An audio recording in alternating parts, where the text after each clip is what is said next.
Hi, it's me again, I'm back.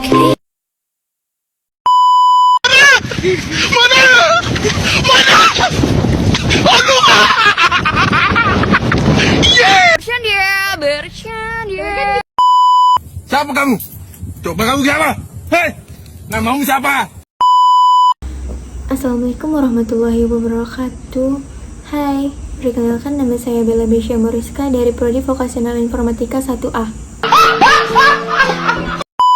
Are ready, kids? Aye, aye, Captain! I can't hear you. Aye, aye, Captain! Oh! Baiklah, di sini saya akan menjelaskan sedikit materi tentang algoritma runtunan dan contohnya pada Pascal.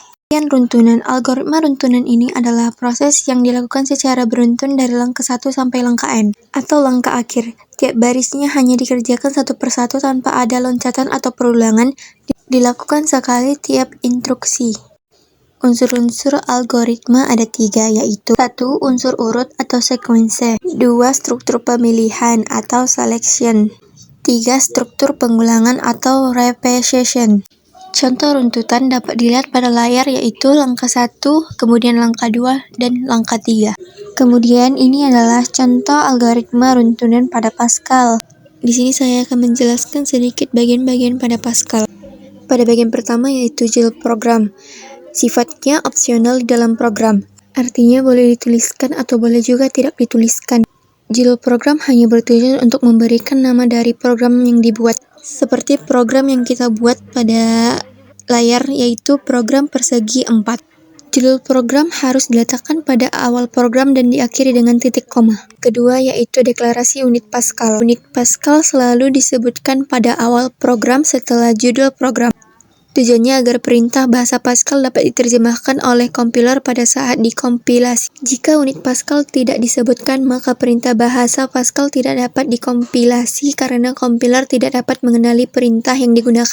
Oleh karena itu, unit CRT selalu disebutkan pertama kali pada baris program dengan perintah uses CRT. Jika Anda menggunakan program Pascal dengan sistem operasi Windows, maka unit CRT digantikan dengan unit WinCRT. Pada program Pascal ini kita menggunakan uses CRT. Yang ketiga yaitu bagian deklarasi. Deklarasi di atas hanya disebutkan jika akan digunakan dalam program. Bahkan dalam program yang sangat sederhana ada yang tidak menggunakan deklarasi. Dalam pemrograman dasar pada umumnya menggunakan deklarasi variabel, konstanta, tipe data, dan label. Deklarasi variabel selalu diawali dengan kata var, deklarasi konstanta diawali dengan kata const, dan deklarasi label diawali dengan label. Dan pada program kali ini kita menggunakan variabel atau var.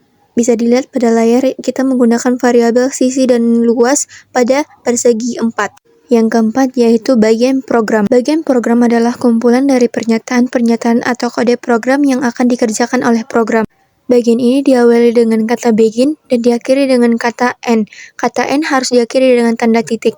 Yang kelima yaitu CLR. SCR adalah singkatan dari Clear Screen yang digunakan untuk membersihkan layar pada program Pascal yang tersedia dalam unit CRT atau Console Real Time. Yang keenam yaitu Write dan WriteDLN digunakan untuk menuliskan data teks atau data variabel di layar yang terletak dalam tanda kurung. Dalam teks selalu diapit oleh tanda petik 1, sedangkan data variabel dengan menyebutkan nama variabelnya.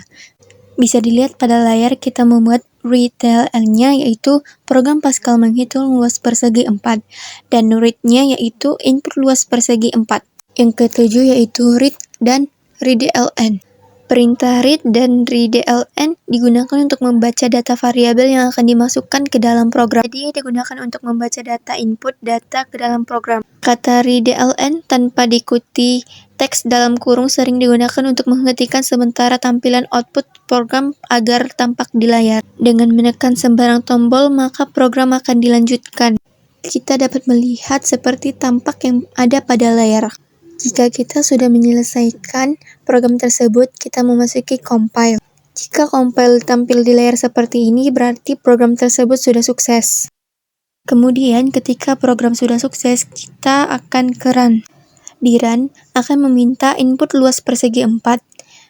Misalnya kita membuat angka 4, maka luas persegi 4 yaitu 16. Mungkin itu saja yang dapat saya sampaikan tentang algoritma runtunan. Wassalamualaikum warahmatullahi wabarakatuh.